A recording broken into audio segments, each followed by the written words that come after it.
역사 속 지도자 중에서 인재의 적절한 등용으로 시대적 과제를 달성한 대표적 인물이 세종대왕입니다. 조선이 건국된 후 30여 년이 지난 즈음 왕위에 오른 세종. 그의 시대는 왕권과 신권의 갈등이라는 시행착오를 수습하고 왕과 신하가 함께 머리를 짜내며 조선이라는 나라를 안정시켜야 할 과제가 대두되었던 시대였습니다. 세종은 조선의 국정 방향을 자주 민본 실용으로 삼았고 가용 가능한 인재를 최대한 활용하여 시대적 과제를 해결해 나갔습니다. 안녕하세요. 역사산책 잡박다식 채널입니다. 오늘은 세종대왕의 국가 운영 방법은 세종의 눈부신 용인술이라는 제목의 영상 보내드리겠습니다. 구독과 좋아요 부탁드립니다. 감사합니다. 우리의 문자인 훈민정음 창제를 비롯하여 백성들을 위한 농사직설, 향약집성방 등의 농서와 의서 간행, 장영실의 발탁과 해시계, 자경루, 채국이 등 과학기구들의 발명, 박연으로 대표되는 궁중음악 정리 등 조선 건국 50여 년 만에 이룩한 세종대의 찬란한 성과들은 나열하기 어려울 정도입니다. 또한 북방개척에도 힘을 기울여 사군육진을 개척하여 압록강, 두만강으로 경계가 이루어진 오늘날의 한반도 영토를 확정하였고 공법이라는 세법을 확정하는 데 있어서는 17만여 명을 대상으로 국민투표를 실시하였습니다. 세종의 리더십은 여기서 그치지 않았습니다. 자신이 출중한 능력의 소유자임에도 불구하고 독단적으로 전국을 운영하지 않고 함께하는 정치를 표방하였습니다. 지역과 신분을 막론하고 전국의 인재들을 불러 모으고 이들이 마음껏 능력을 발휘할 수 있는 여건을 만들어 주었습니다. 집현전을 설치하여 최고의 인재들로 국가 정책을 만들게 한 것. 천민 출신 과학자 장영실의 발탁은 세종의 포용적 리더십의 대표적 예가 되겠습니다.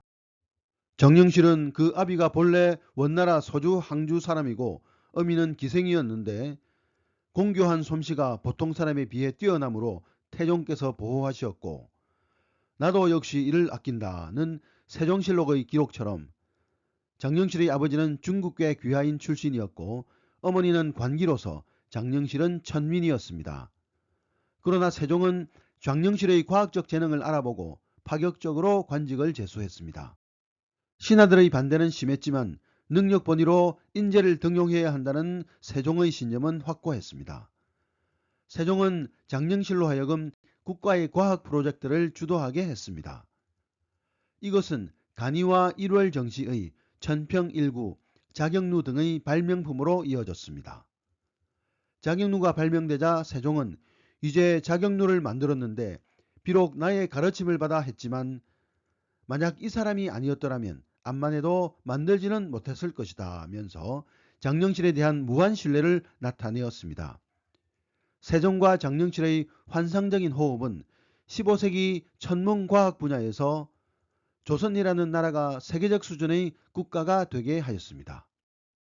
인재를 알아보는 세종의 능력은 과학이 아닌 분야에서도 나타납니다.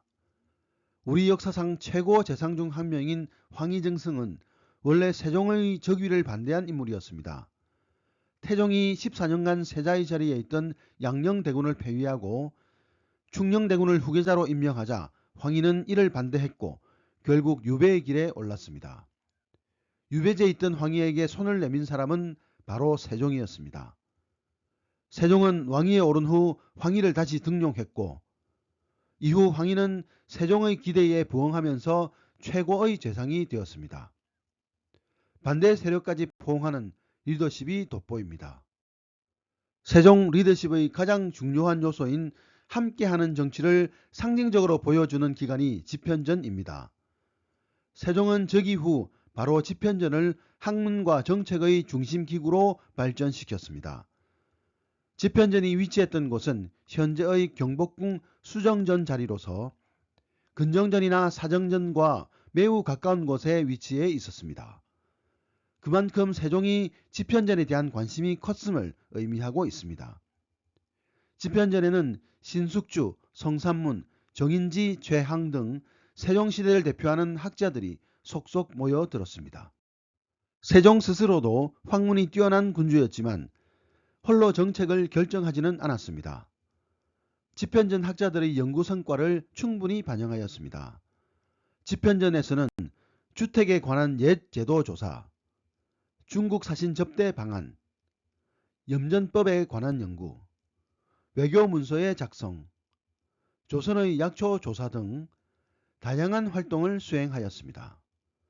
집현전 학자들에게는 왕을 교육하는 경연관, 왕세자를 교육하는 서연관, 역사를 기록하는 사관의 임무도 동시에 부여하여 국가의 기둥으로 키워 나갔습니다.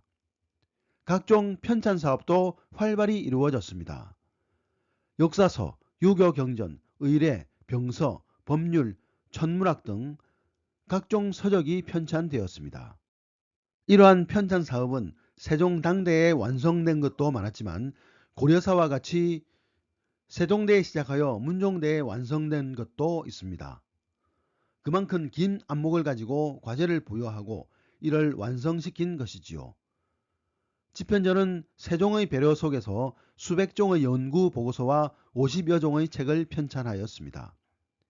삼강행실도 자치통감 국조올해의 역대병료와 같이 의학, 역사, 의례, 국방 등 전 분야에 걸쳐 많은 책들이 편찬되어 세종시대 문화의 꽃을 활짝 피웠습니다. 집현전의 설치는 무엇보다 세종이 혼자만의 힘으로 국가 정책 결정을 하지 않고 다수 인재들에게 학문 연구를 지원하고 그 성과를 국가의 정책으로 활용했다는 점에서 그 의미가 크다고 할 것입니다. 인사가 만사의 근원이라는 말은 세종시대뿐만 아니라 현재에도 여전히 유효합니다. 세종시대를 찬란하게 만들었던 인재 등용의 힘이 오늘 우리 시대에도 적극적으로 실현되기를 기대해 봅니다. 오늘의 참고도서는 신병주 교수의 조선산책이라는 책이었습니다. 감사합니다.